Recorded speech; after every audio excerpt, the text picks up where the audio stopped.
US Special Forces have been photographed for the first time in Syria, helping Kurdish fighters as they advance on Islamic State's de facto capital, Raqqa. The pictures were snapped by an agency reporter for AFP. If we cross over to the studio now, we can talk to RT's Murad Gazdiev, who has more information on this story. Murad, what actually points to the US Special Forces?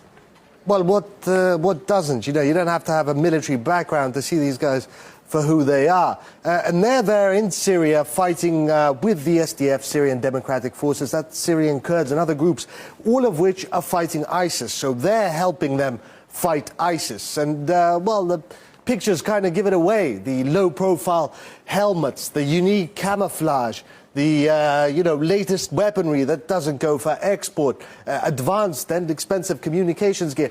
These are American troops, and they're armed to the teeth. Yet, Washington maintains that they aren't there to fight.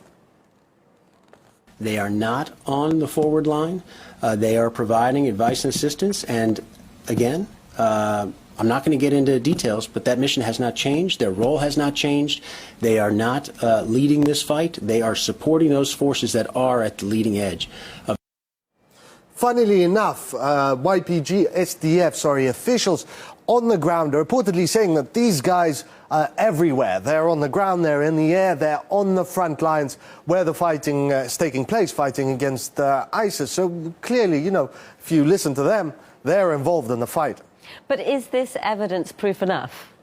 Well, we've heard for a while. Obama promised there'd be no boots on the ground in Syria. Well, now you have boots on the ground in Syria. Funny thing is, though, insignia. Often the insignia, American flags, are missing from their uniforms. And you have them, American Special Forces, with YPG, and in this case, YPJ, that's an all-female unit of Kurdish fighters, with their insignia on instead. Certainly, you know, that goes along with the American line of no boots on the ground, though it's no secret. And Washington, in fact, has perhaps been taking it as a bit of a joke. I mean, there's no point in arguing the boots on the ground rhetoric. It's absolutely no point in it. I'm not disputing the fact that we have troops on the ground and they're wearing boots. So there you go. Somebody in Syria is wearing boots. So has Turkey reacted? What have they got to say about it? It's no surprise. Turkey is hacked off, really. You have the Turkish foreign minister now saying that, well, take a listen for yourself. It is not acceptable for US soldiers to wear YPG terrorist arm badges. This is double standards, two-faced.